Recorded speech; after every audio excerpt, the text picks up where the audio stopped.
방문해 주셔서 감사합니다. 전체 영상인데요. 오늘은 레버리지, 신용매수, 주식담보대출, 스탁론에 대해서 이야기를 해보도록 하겠습니다.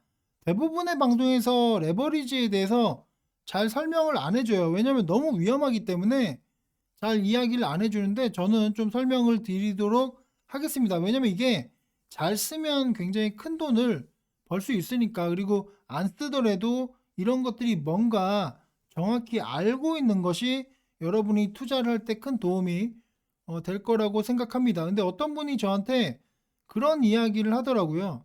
저는 레버리지는 몰라서 안 쓰는데 신용으로 주식을 산다고 하는데 신용도 레버리지입니다. 일단 레버리지의 뜻부터 우리가 보면 자산 투자를 할 때 수익 증대를 위해서 부채를 끌어다가 자산 매입을 하는 것을 레버리지라고 합니다. 이해 가시죠? 여러분들이 아파트를 산다고 하자.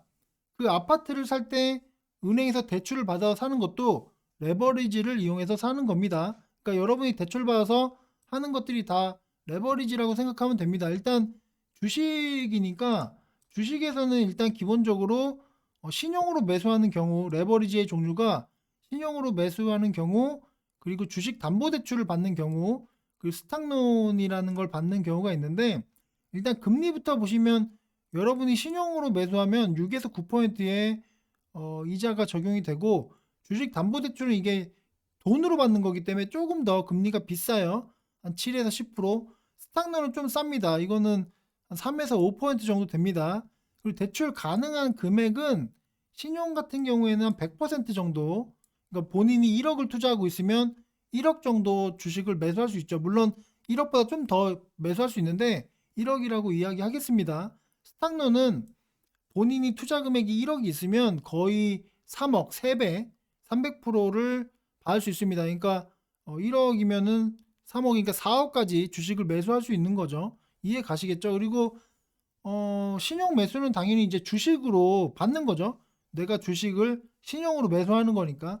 근데 주식담보대출은 현금으로 받는 거고 현금을 일부 출금할 수 있습니다.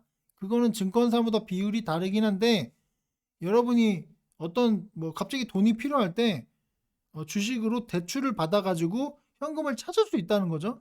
이런 것도 여러분들이 알고 계시면 좋을 거라고 생각합니다. 그리고 스탁론도 현금으로 받는 건데 이게 뭐 아까 전에 제가 1억으로 3억을 받으니까 4억까지 투자할 수 있다고 했는데 뭐 그렇다고 이거를 돈을 말하자면 3억을 돈을 현금으로 찾을 수 있는 건 절대 아니고 아주 소액만 현금으로 찾을 수 있습니다.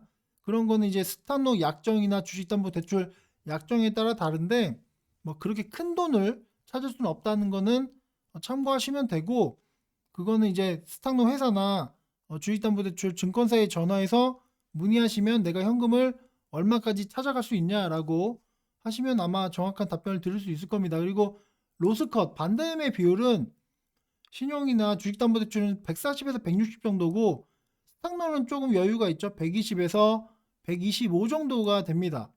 그리고 매수 가능 금액은 신용 매수도 여러분이 매수가 안 되는 게 있을 거예요. 제가 보기에 한 10% 정도는 매수가 불가능하고 주식담보대출은 돈으로 받는 거니까 다 매수가 가능합니다. 하지만 스탁론은 돈으로 받지만 한 2, 30%는 주식이 매수가 안 되는 게 많아요. 그래서 좀 짜증 날 거예요. 그런 부분이 있습니다. 그러니까 스탁론이 이자가 싼 대신 이렇게 좀 불편한 부분이 있고 좀 위험성도 더 커요. 그리고 대출하는 업체는 신용이나 주식담보대출을 여러분이 사용하는 증권사에서 대출을 해주는데 스탁론은 제2금융권 뭐 하나캐피탈 뭐 캐피탈 붙은 거 있잖아요.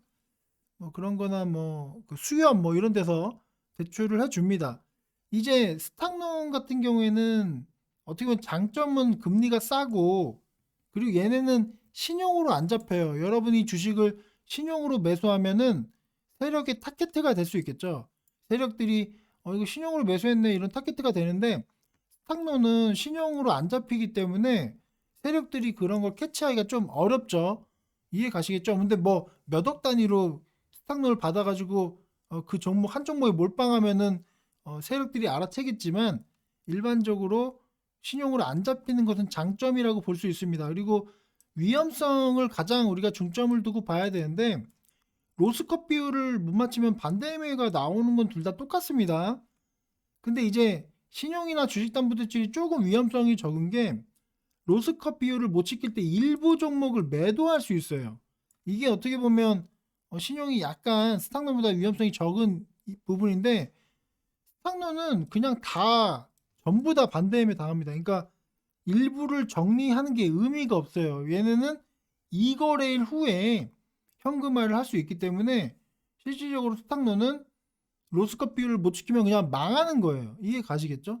그러니까 이게 말하자면 장점이 있지만 이런 그 단점, 한 방에 망할 수 있다, 그런 단점도 있습니다. 이해 가시겠죠? 그리고 갱신을 해야 되는데, 신용과 주식담보대출은 뭐 1에서 3개월, 길면 6개월짜리도 있는데 어쨌든 이런 기간 동안 계속적으로 갱신을 해야 되고, 갱신을 안 하면 반대매매 당합니다. 근데 스탁노는 일반적으로 6에서 10개월 정도 갱신 기간이 있습니다. 제가 전체적인 거 설명드렸는데, 어쨌든 이 레버리지가 굉장히 위험해요. 보시면 뭐 최근에도 이런 뉴스가 나오죠.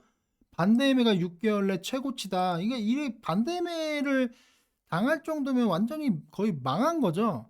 이런 식으로 신용이나 레버리지를 너무 과하게 쓰면 안 됩니다. 제가 여러분들께, 우리 회원분들께는 일정 비율, 지금 시점에서 이 정도 사용해도 상관없다 뭐 이런 비율을 알려드리는데, 무리하게 막 풀베팅하고 올인해버리면은 진짜 반대임에 당하고 망할 수 있습니다. 그런 부분 말씀드리고, 실질적으로 주식을 하다가 자살하는 사람들이 많은데, 이런 레버리지 쓰다가 진짜 완전히 그 빚쟁이가 돼서 자살하는 경우도 있습니다. 그러니까 기본적으로 이런 것들이 굉장히 위험하다, 그런 부분을 좀 말씀드리고 싶고, 그럼 어떻게 쓰면 돈을 벌 수 있는가를 좀 말씀드리면, 뭐 저희 회원분들께는 제가 어떤 비율로, 어느 정도 비율로 사용하라고 말씀을 드리고 있죠. 근데 지금 제가 동그라미를 친 시점은 신용, 레버리지를 사용해도 되는 시점이라고 저는 생각합니다. 이렇게 제가 이럴 때 사용하라고 하고, 이게 그 다시 지수가 올라갈 때 21선을 터치할 때쯤에 제가 항상 신용을 정리하라고 말씀을 드리고 있죠. 지금도 이렇게 뭐 역대급 폭락, 물론 금융위기, 코로나 대폭락보다는 작은 폭락이지만 어쨌든 주린이들이 감당할 수 없는 폭락을 여러분이 맞이하는데, 이번에 이렇게 이 저점에서 신용 사신 분들은 이 21선이 급격하게 내려오는데, 캔들이 21선을 닿을 때쯤에는 진짜 신용을 싹 다 정리하는 걸 추천드립니다. 우리 회원분들 저점에서 레버리지 사용하신 분들은 제가 그런 대응법을 말씀드리고 어느 정도 비율로 어떻게 쓰라고 하니까 그런 것만 잘 따라오시면 되고, 어쨌든 지금 제가 동그라미 친 시점에서는 제가 보기엔 레버리지를 사용해도 된다고 생각합니다. 다만 지금 제가 X 치는 범위, 볼린저 밴드 상단에 있을 때 그 신용을 쓰면 100% 망합니다. 이런 사람들이 한강 가고 투매하고 그런 거예요. 그래서 이러한 원칙들을 지키고 일정한 비율로 지켜서 레버리지를 사용한다면 제가 생각하기엔 뭐 반드시 레버리지로 돈을 벌 수 있다. 그러니까 이런 것들을 반복적으로 하는 거죠. 그러니까 볼벤 하단에서 이렇게 좀 베팅을 하고 반등 주면 좀 매도하고, 이런 걸 반복하는 게 이게 꽤 돈이 커요. 그러니까 우리 회원분들은 다 경험하고 계시고 실질적으로 레버리지를 사용해서 돈을 벌고 계신 분들이 많죠. 몇 억 단위로 돈을 버시는 분들이 많은데, 어쨌든 뭐 잘 대응하면, 잘 쓰면 약이다, 그런 부분을 말씀드리고요. 제가 이거를 매번 자주 설명을 드리는데, 지금 제가 뭐 대본이 있는 것도 아니고 제가 생각하는 부분을 쭉 말씀드렸는데, 부족한 부분 있으면 댓글에다가 달아주시면 제가 그거는 바로 답변 드릴게요. 어쨌든 방송 여기까지만 하겠습니다. 긴 시간 들어주셔서 감사합니다.